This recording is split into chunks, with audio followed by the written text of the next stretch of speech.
Welcome to bird media. నేను మీ పవన్ కృష్ణమూర్తి. కేంద్ర మంత్రి బండి సంజయ్ కుమారుడు బండి భగీరథపై నమోదైనటువంటి ఈ పోక్సో కేసు అనూహ్యమైనటువంటి మరపు తిరుగుతోంది.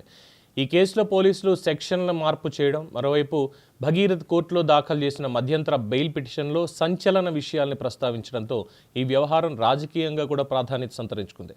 ఇవాళ భగీరథ్ పోలీసుల విచారణకు హాజరు కాబోతున్నారు. దీంట్లో బాధితురాలి స్టేట్మెంట్ను రికార్డు చేసిన అనంతరం పోలీసులు గతంలో నమోదైనటువంటి సెక్షన్లని ఆల్టర్ చేశారు. తొలుత BNSSలోని 74, 75 సెక్షన్స్తో పాటు పాక్సో చట్టంలోని సెక్షన్ 11 కింద కేసులు నమోదు చేశారు. తాజా పరిణామాల నేపథ్యంలో వాటిని సెక్షన్ 5/1 రెడ్ విత్ సెక్షన్ 6 కిందకి మారుస్తూ మరింత కఠినమైన సెక్షన్లను చేర్చారు. దీంతో ఈ కేసు తీవ్రత మరింతగా పెరిగినట్టయింది. అయితే భగీరథ్ తన మధ్యంతర బెయిల్ పిటిషన్లో బాధితురాలి వయసు మీద కీలకమైనటువంటి అభ్యంతరాలు వ్యక్తం చేశారు.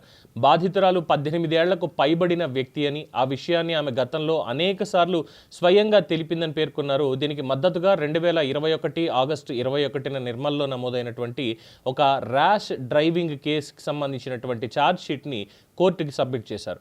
ఆ కేసులో ఆమె వయసు 15 ఏళ్లుగా 9వ తరగతి చదువుతున్నట్లుగా రికార్డ్ అయింది అని, ఆ లెక్కన ప్రస్తుతం ఆమె మేజర్ అయి ఉండాల్సిందేనని వాదిస్తున్నారు. భగీరథ్ తరఫు న్యాయవాదులు ఈ కేసు రాజకీయ కారణాలతో పెట్టబడింది అని కోర్టుకు వివరించినట్టుగా తెలుస్తోంది. తన తండ్రి రాజకీయ ప్రత్యర్థులు ఈ FIRను ఆయుధంగా ఉపయోగిస్తున్నారు. కేసు నమోదైన సమయంలో కూడా బాధితురాలి కుటుంబం తమతో స్నేహపూర్వకంగానే వ్యవహరించింది అంటూ కూడా పిటిషన్లో భగీరథ్ పేర్కొనడం జరిగింది.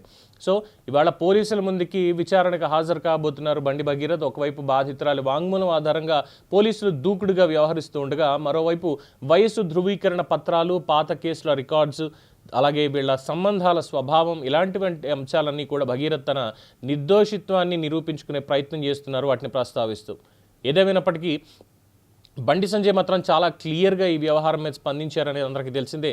తన కుమారుడు తప్పు చేస్తే తప్పకుండా శిక్ష అనుభవించి తీరాల్సిందే అని స్పష్టం చేశారు. అయితే తన కుమారుడు మాత్రం తాము స్నేహితులు అని, తర్వాత విడిపోయామని చెప్తున్నాడని, అలాగే తమ కుటుంబాన్ని రాజకీయంగా టార్గెట్ చేస్తున్నారని, ఆ నిప్పు చివరికి వారిని దహించి వేస్తుందంటూ కూడా నిన్న చాలా బహిరంగంగా ఆయన హెచ్చరించడం జరిగింది.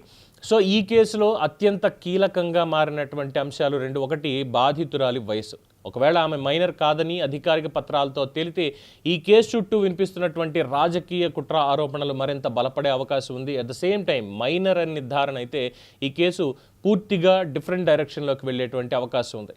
సో రాజకీయాలు, వ్యక్తిగత సంబంధాలు, చట్టపరమైనటువంటి వాదనలు, సోషల్ మీడియా ప్రచారం అన్నింటికి కలగాపులకంగా ఈ కేసు మారిపోయింది. ఇప్పుడు పోలీసుల విచారణ, కోర్టులో సమర్పించబడేటువంటి ఆధారాలు, అధికారిక పత్రాలే ఈ కేసు భవిష్యత్తుని నిర్ణయించబోతున్నాయి. ఇక సెకండ్ పాయింట్, వయసు మాత్రమే కాదు, ఆ బాధితురాలి వాంగ్మూలం నమోదు చేసుకున్నటువంటి పోలీసులు మెడికల్ టెస్టులు చేయించారా, మెడికల్ టెస్టులు ఎక్కడైనా చేయించారా? ఇది ప్రధానంగా వస్తున్నటువంటి ఒక ప్రశ్న. ఎందుకనంటే December 31న జరిగింది. తర్వాత మళ్ళీ 2 సార్లు కలిశారు, మాట్లాడుకున్నారు, గొడవ పడ్డారు అని, అలాగే తను 2 సార్లు ఆత్మహత్యా ప్రయత్నం చేసింది, అసలు ఆ భగీరథ్ ఎవరో తెలియదు అంటూ బాధితురాలి కుటుంబం ఏదైతే పిటిషన్లో మెన్షన్ చేస్తూ వచ్చారో దానికి క్వైట్ కాంట్రడిక్టరీగా ఆ రోజు జరిగినటువంటి సంఘటనలు కానీ, బయట సర్క్యులేట్ అయినటువంటి వీడియోలు కానీ, ఇవన్నీ కూడా బయటకు వచ్చాయి. అలాగే 2021లో ఏదైతే ర్యాష్ డ్రైవింగ్కి సంబంధించినటువంటి ఛార్జ్ షీట్ని కోర్టులో ఫైల్ చేశారో అది కూడా చాలా కీలకంగా మారేటువంటి అవకాశం ఉంది.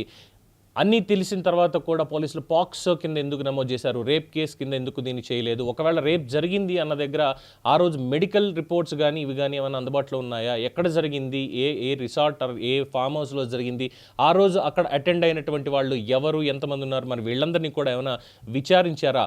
కేవలం ఇక్కడ బండి సంజయ్ కుమారుడు బండి సాయి భగీరథ్ మాత్రమే ఎందుకు మెయిన్ స్ట్రీమ్గా ఉంటున్నాడు? మరి మిగతా స్నేహితులు కానీ, అతనితో ఉండేటువంటి వాళ్ళు కానీ ఎంతమందిని ఇప్పటిదాకా విచారించారు అనేటువంటి వివరాలు కూడా పోలీసులు ఇంకా బయటికి తెలియలేదు. అవి కూడా తెలియాల్సినటువంటి అవసరం ఉంది. సో ఈ మలుపుల్లో భాగంగా ఇప్పుడు వయసు నిర్ధారణకు సంబంధించి కోర్టులో ఆల్రెడీ పిటిషన్ దాఖలైంది. మరి క్వాష్ చేస్తారా, లేదంటే ప్రొసీడింగ్స్కి ఏమైనా ఆర్డర్ ఇచ్చేటువంటి అవకాశం ఉందా అనేది వేచి చూడాల్సిందే. దీని మీద మీ అభిప్రాయం తెలియచేయండి. చూస్తూనే ఉండండి ది బర్డ్ మీడియా.